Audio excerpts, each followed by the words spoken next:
Hello and welcome back to Stop and Go F1 for this, our reactions to the F1 Academy in Qatar, the penultimate race weekend of the year for F1 Academy in just their second proper season. And an interesting one it's been because race 2 has just been cancelled. I believe it was. I don't really know what happened. I think it's like a barrier was damaged or something. Must have been from the Porsche beforehand.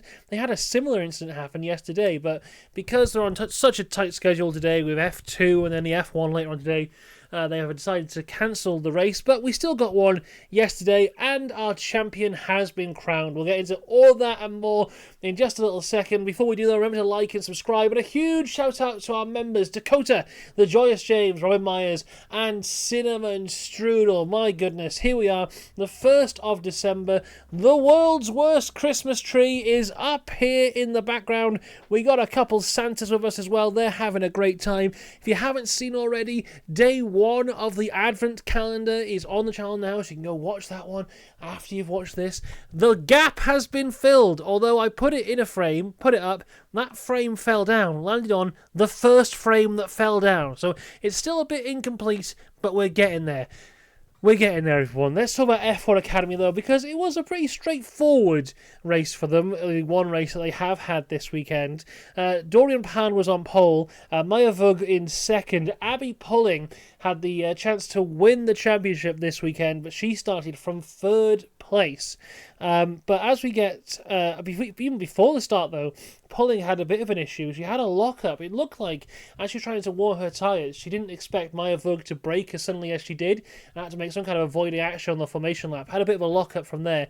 Didn't seem to bother her that much, though, as we continued on through the race. As we start, though, fantastic freeway battle for the lead into turn 1 between Pan, Vug, and Pulling. Dorian Pan able to keep the lead, Abby Pulling up to P2, Vug down to P3. Bianca Bustamante had a difficult time, starting with at the start where she went off the track, lost 8th place to Jess Edgar. We get a couple 5-second penalties here for false starts. Firstly for Chloe Chambers, then Tina Houseman. Chloe Chambers, who's been one of my favourites to watch this year in F1 Academy, she did not let the 5-second penalty get her down because she was the one who was making the big moves as we go through this race. She took a long time to get past Nobles, but she got past her eventually up into 10th. Nobles very slow but very defensive as well, because once Chambers had... Oh god, I threw my pen across, I was so excited. Once Chambers had got past her, then she had De House, Schreider, and Amna Alkabasi all behind her. The Nobles train was strong in this race. Our wild card for this week was Palm Woski. I'm sorry if I pronounced that wrong. Very good wild card, though. Up there with Ella Lloyd and the one from the Dutch Grand Prix that I can't remember the name of. Very sorry. But a good wild card. Was up in 5th place at this point in the race. Really showing what she can do. Hopefully gets a full-time seat for the next season. And then as we get into the closing parts of the races, Bianca Bustamante, another spin for her, unfortunately. A bit of oversteer, got on the curbs, and as she got off the curbs, she just kind of lost it. Went from the point-scoring positions all the way down to last place. And then on the final lap, we get a beautiful double overtake from Chloe Chambers on Marty and Edgar, which pushed her up to 7th place.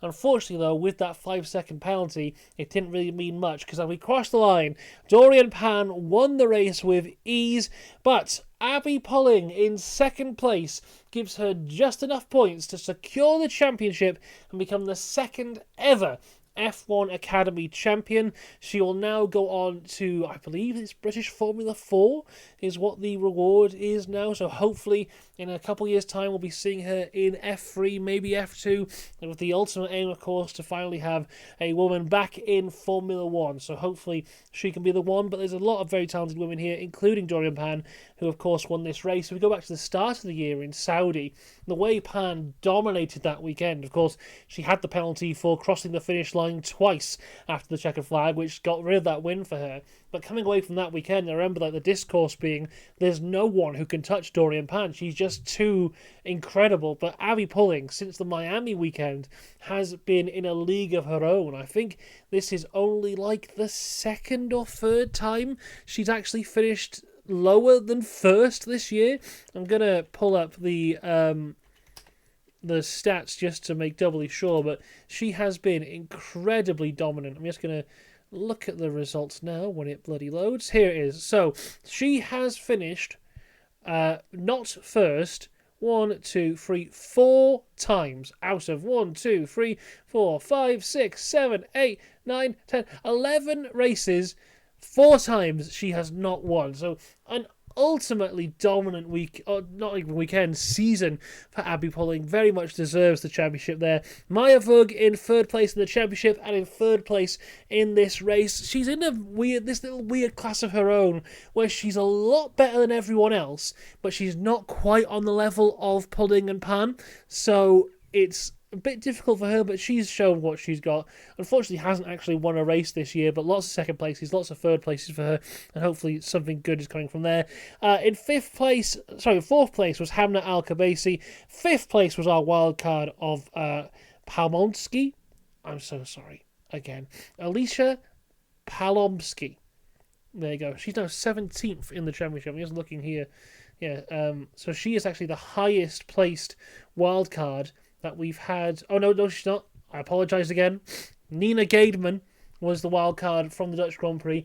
She is currently she's 13th in the championship. She is the highest placed wild card of the year, actually beating 3 of the drivers who've been here all season: Lola Lovenfoss, Amna Al-Kabasi, and Emily de House. They're all being beaten by Nina Gademan, the wild card from the Dutch Grand Prix.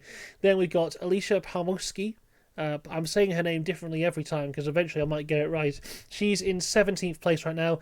Ella Lloyd in 18th, but you've got to remember from that is I think in the first race she did incredibly well, then got a penalty and kind of went down the rankings from there, so she would be up there I think without. I mean, if you look at Palmowski, she only did 1 race, the other one was cancelled. Then there was 2 other wildcards who did not score points. But a lot of the wildcards have been very talented drivers, and hopefully, we know Ella Lloyd, of course, will be in F1 Academy next year. She signed up with McLaren, so hopefully the other guys can get races too, because they're obviously very good. To be thrown into the car at a random weekend and score good points. I mean, Nina Gademan was nearly on the podium for one of her races. So I think I love the wildcard. I think the wildcard is my favourite thing about the F1 Academy, and we've had some very good talent in there, and hopefully more good talent to come next year. Back to this race though, Leah Block gets 6th place, Jess Edgar in 7th, Nina Marty in 8th, Nobles in 9th, and then Emily de House in 10th. Chloe Chambers, who had a fantastic weekend, held back by that 5-second penalty. I think she did finish 7th in the end, but with that 5-second penalty was demoted to 11th, just 7/10 of a second behind de House, 7/10 of a second off scoring a point. But nonetheless, very good weekend for her again, who has been one of my absolute favourites this year, and next year she'll be driving in F1 Academy again with Red Bull, so hopefully she can build upon what she's learnt this year and maybe even go for the championship. That would be very cool to see from her. But yes, like I said, race 2 for F1 Academy has been cancelled, so obviously can't talk about that. But we do have 2 more races to go in Abu Dhabi next weekend for the final race of F1 Academy. The Drivers' Championship is all sewn up. The Team Championship, maybe? I think it's between, I'm just looking now, Prema and Rodian. I think either or can take the championship there. So the Constructors for F1 Academy is still available and hopefully delivers some good racing for us, because race 1 this weekend had some good moments but also had quite a few lulls. But that's kind of what you get with these cars, where there's no, like, you don't have your DRS and stuff like you would in F1, F2, F3. And I know it's supposed to be on like an F4 level and they're F4 cars, but I'd like to see them a bit quicker and a bit more oomph, But there you go. Either way, congratulations to Abby Pulling, an incredibly deserving champion. I cannot wait to see what she does next. That is it for F1 Academy this weekend. We'll be back in a little bit for all things F2. Then later on this evening for the F1, of course. We're going to be a bit late with the F1 because I'm out and about, but I'll be here when I'm here. I will see you then. Until next time, have a good one. Goodbye.